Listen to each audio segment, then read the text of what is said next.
दोस्तों वापस से मिडिल ईस्ट एक बड़े खतरे में है क्योंकि कुछ ही दिनों पहले हमास ने एक साथ 5,000 रॉकेट इजराइल पर दागकर इजराइल को एक बड़ा घाव देने की कोशिश की है। लेकिन इस घाव को देने के चक्कर में हमास ने इजराइल के गुस्से को जगा दिया और अब इजराइल के जो लड़ाकू विमान है वो गाजा पट्टी पे लगातार बम बरसा रहे हैं और ऐसा लग रहा है कि उनका इरादा गाजा पट्टी को या तो गाजा पट्टी को खत्म कर देने का है या तो गाजा पट्टी पर पूर्ण रूप से नियंत्रण कर लेने का है। क्योंकि बमों के बरसाने के बाद इजराइल की जो सेना है वो बड़े बड़े टैंक लेकर गाजा पट्टी पर तेजी से आगे बढ़ रही है। ऐसा लग रहा है कि इजराइल एक जमीनी लड़ाई की तैयारी में है। नमस्कार दोस्तों, मैं हूं संदीप और मेरे इस चैनल पे आपका बहुत बहुत स्वागत है। अब सवाल ये उठता है कि अब आगे क्या होने जा रहा है, अब आगे क्या हो सकता है। हम आज इसी का विश्लेषण करेंगे। अब सवाल ये उठता है कि अब आगे क्या, क्योंकि गाजा पट्टी पे लगभग 20 लाख फिलिस्तीनी लोग रहते हैं। अब उनका क्या होगा, इजराइल का अगला कदम क्या होगा। क्या इजराइल ये कोशिश करेगा कि गाजा पट्टी के सारे लोगों को, सारे जो फिलिस्तीनी हैं उनको वहां से हटा दिया जाए और गाजा पट्टी पे फिर से अपना पूर्ण नियंत्रण वापस कर लिया जाए। अब आगे क्या, आज के वीडियो में हम इन्हीं चीजों का विश्लेषण करेंगे। लेकिन जैसे कि आप मेरी हर वीडियो में ये देखते होंगे कि हम भविष्य और वर्तमान के बारे में बातें करने के पहले हम इतिहास के बारे में बातें करते हैं। क्योंकि अगर हम इतिहास को नहीं समझ पाएंगे तो हम वर्तमान और भविष्य के जो भी चीजें होंगी उन्हें हम कैसे समझेंगे। तो चलिए सबसे पहले हम ये जानते हैं कि वो इलाका जिसे हम आज जेरूशलम के नाम से जानते हैं वो इतना विवादित क्यों है। आप ये मान के चलें कि शायद ये विश्व का सबसे विवादित इलाकों में से एक है। तो वो क्या कारण है कि जेरूशलम इतना विवादित है, क्यों वो इतना विवादित है और इसके पीछे क्या रीजन है। दोस्तों सबसे पहले मैं आपको ये बता दूं कि जो जेरूशलम है वो विश्व के 3 बड़े धर्मों के लिए बड़ा धार्मिक केंद्र है। जो सबसे पहले है ज्यूज हैं, उनके लिए एक बड़ा धार्मिक केंद्र है।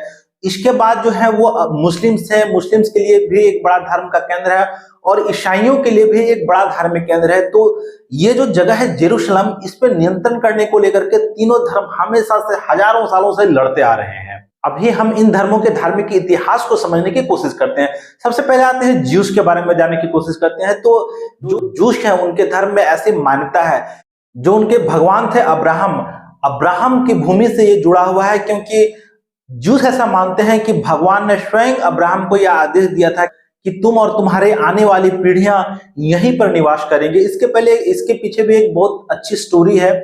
मैं उन स्टोरीज की ज्यादा चर्चा नहीं करूंगा क्योंकि वीडियो काफी लंबा खिंच जाएगा। जो दूसरा धर्म इस पे दावा अपना पेश करता है वो है ईसाई धर्म। ईसाई धर्म अपना दावा क्यों पेश करता है, क्योंकि सबसे पहले दोस्तों आप ये जान लें कि जो ईसा मसीह है उनका जन्म एक जूस परिवार में हुआ था। लेकिन उन्होंने चूंकि जो जूस की मान्यताएं हैं और जो जूस का धर्म है उससे हटकर अनेक उपदेश देने की कोशिश वो करने लगे थे। तो इसे जूस बड़े नाराज हो गए और जो ईसा मसीह को फांसी दी गई थी वो जूस ने ही फांसी दी थी और जेरूशलम में ही फांसी दी थी। तो जो ईसाइयों के लिए जो वो जगह है वो भी काफी पवित्र है। और जो तीसरा धर्म जिसके लिए काफी इंपॉर्टेंट प्लेस हो जाता है वो है इस्लाम का धर्म। क्योंकि ऐसी मान्यता है कि इस्लाम के जो पैगंबर मोहम्मद है वो जेरूशलम के बाद ही, जेरूशलम में उन्होंने प्रार्थना की थी और प्रार्थना के बाद वो अपने उड़ने वाले घोड़े से स्वर्ग को चले गए थे। तो दोस्तों ये आप समझ लें कि ये तीनों धर्मों को, जो तीनों धर्म और ऐसे धर्म जो बड़े धर्म है, इनके धार्मिक विश्वास का केंद्र है। तो वो निश्चित रूप से ऐसी जगह के लिए लड़ाइयां होना स्वाभाविक है।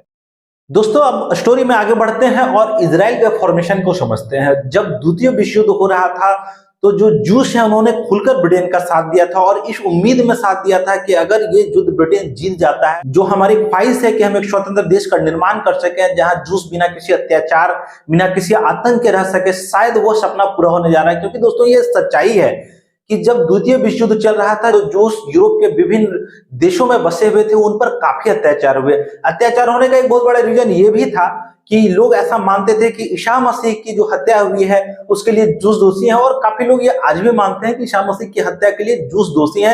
तो जूस के साथ अच्छा व्यवहार नहीं किया जाता था, उन्हें सेकंड क्लास सिटीजन्स माना जाता था।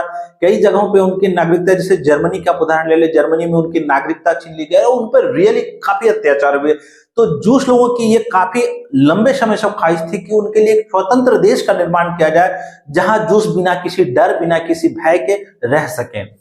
इसी उम्मीद में जूस लोगों ने ग्रेट ब्रिटेन का साथ दिया और जब द्वितीय विश्व युद्ध ब्रिटेन जीत गया तो बाल्फोर डिक्लेरेशन के मुताबिक ब्रिटेन ने यह कोशिश की कि जूस के लिए एक अलग देश बना दिया जाए। और इसी कोशिश में उसने ये कोशिश करना शुरू कर दिया कि जूस जो यूरोप के विभिन्न देशों में बसे हुए हैं वो वहां से निकलकर अपना जो स्वतंत्र देश है वो वहां पर जाए, यानी कि वो सारे के सारे लोग फिलिस्तीन जाए और वहां पे जाकर के वो बसें। लेकिन इस माइग्रेशन के समय में काफी अरब देश जो थे, जो भी इजराइल के आसपास जो भी अरब देश हैं, वो उन्होंने इसका काफी विरोध किया और उन्होंने ग्रेट ब्रिटेन को कई बार ये समझाने और बताने की कोशिश की कि जूस का जो माइग्रेशन हो रहा है फिलिस्तीन की तरफ, उन्हें थोड़ा सा कंट्रोल किया जाए, नहीं तो जूस यहाँ पे बहुसंख्यक हो जाएंगे और जो अरब देश के जो नागरिक वहां पे बसे हुए हैं वो अल्पसंख्यक हो जाएंगे। हालांकि ग्रेट ब्रिटेन ने इसमें कुछ नहीं किया, क्योंकि ये ग्रेट ब्रिटेन की भी मंशा थी कि जूस लोग वहां पे जाकर के बसे। हालांकि जब सिचुएशन हाथ से निकलने लगा और जब ब्रिटेन फिलिस्तीन को छोड़ रहा था, उसमें ब्रिटेन ने ये जो गेंद है वो यूएन के पाले में डाल दिया और यूएन को कहा कि भैया अब आप ही संभालो इन चीजों को, मैं तो अब यहां से जा रहा हूं।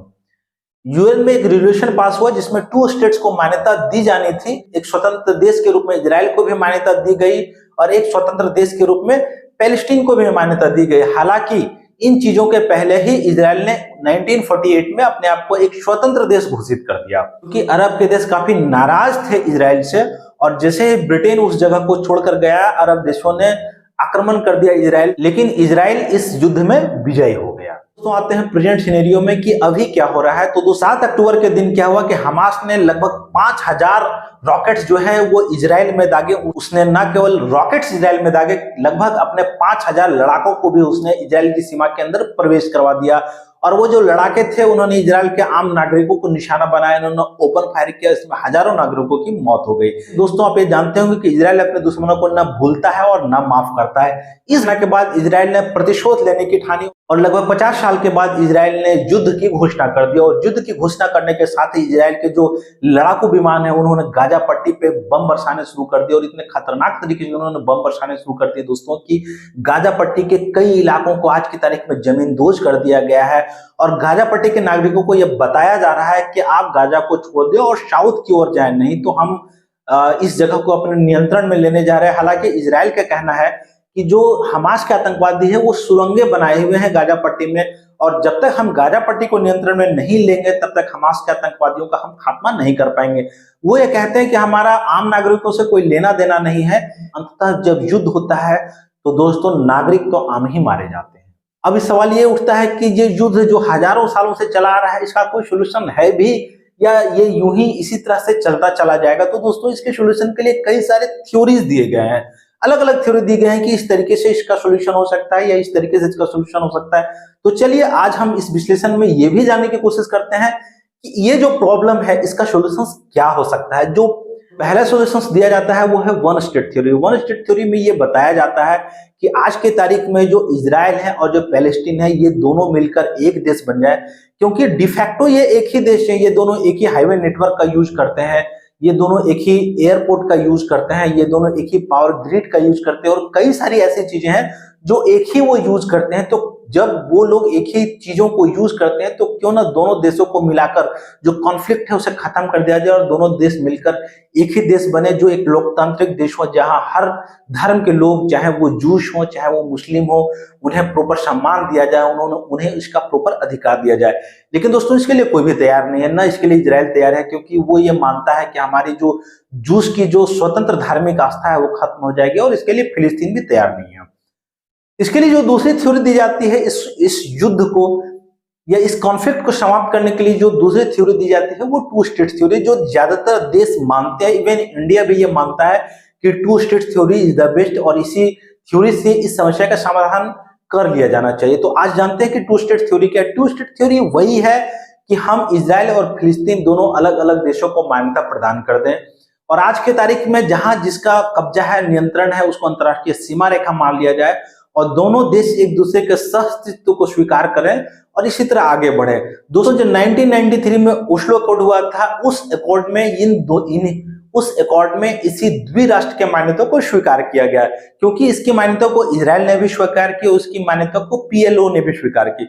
लेकिन समस्या यहाँ पे आ जाती है कि यहाँ पे कुछ लोग हैं जो इसकी मान्यता को स्वीकार नहीं करते हैं, क्योंकि पैलेस्टीन के साइड से हमास इसकी मान्यता स्वीकार नहीं करता है। इवन ज्यूस की भी कुछ कम्युनिटी है जो 2 देशों के मान्यता को स्वीकार नहीं करता है।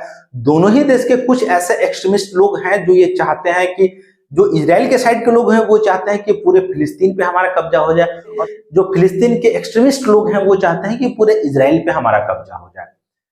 इसके लिए जो तीसरी और इंपॉर्टेंट थ्योरी दी जाती है वो है three state theory. Even USA के बहुत सारे थिंक टैंक जो है वो भी इस बात को स्वीकार करते हैं और ये मानते हैं कि अगर थ्री स्टेट्स की थ्योरी को एक्सेप्ट कर लिया जाए तो शायद इस समस्या का समाधान हो सकता है। तो थ्री स्टेट्स की थ्योरी है क्या?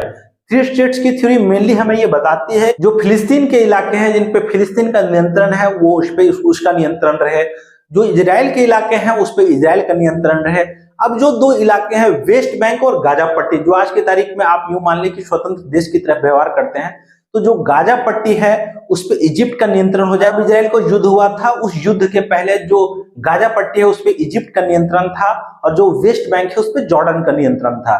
तो आज भी उस चीजों को अगर मान लिया जाए, जो युद्ध के पहले की स्थिति में आ जाया जाए, और जो इजराइल के क्षेत्र हैं इजराइल उसे अपना मान ले, जो पैलेस्टीन के क्षेत्र है उसे पैलेस्टीन अपना मान ले, और जो गाजा पट्टी के क्षेत्र हैं उसे इजिप्ट में मिला दिया जाए, जो वेस्ट बैंक के क्षेत्र हैं उसे जॉर्डन में मिला दिया जाए। हालांकि इंपॉर्टेंट चीज ये है, इजिप्ट भी एक्सेप्ट नहीं करता है और इसे जॉर्डन भी एक्सेप्ट नहीं करता है, क्योंकि इजिप्ट को ये लगता है कि अगर उसने गाजा पट्टी के क्षेत्रों पे अपना नियंत्रण वापस ले लिया तो गाजा पट्टी में बहुत सारे एक्सट्रीमिस्ट ऐसे हैं कि उन्हें संभालना मुश्किल हो जाएगा। तो इजिप्ट भी उसे वापस लेने के लिए तैयार नहीं है और जॉर्डन भी इसे वापस लेने के लिए तैयार नहीं है।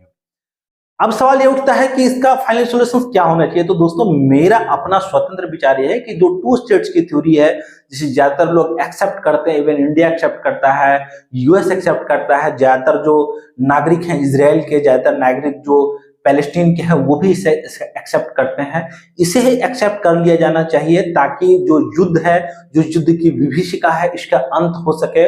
लेकिन इन चीजों को एक्सेप्ट करने के लिए भी दोस्तों सबसे पहले आप ये समझ लें कि जो हिजबुल्लाह और हमास जैसे जो आतंकवादी संगठन है, इन आतंकवादी संगठनों को समूल नाश करना पड़ेगा। दोस्तों एक बात मैं यहाँ पे कहना चाहूंगा कि युद्ध से किसी का भला नहीं होता है, चाहे आज तक हजारों लाखों युद्ध मानवता के इतिहास में भला किसी का नहीं हुआ। भला सिर्फ एक ही लोगों का होता है जो कि काफी ऊपर है, जो इसको लीड कर रहे हैं।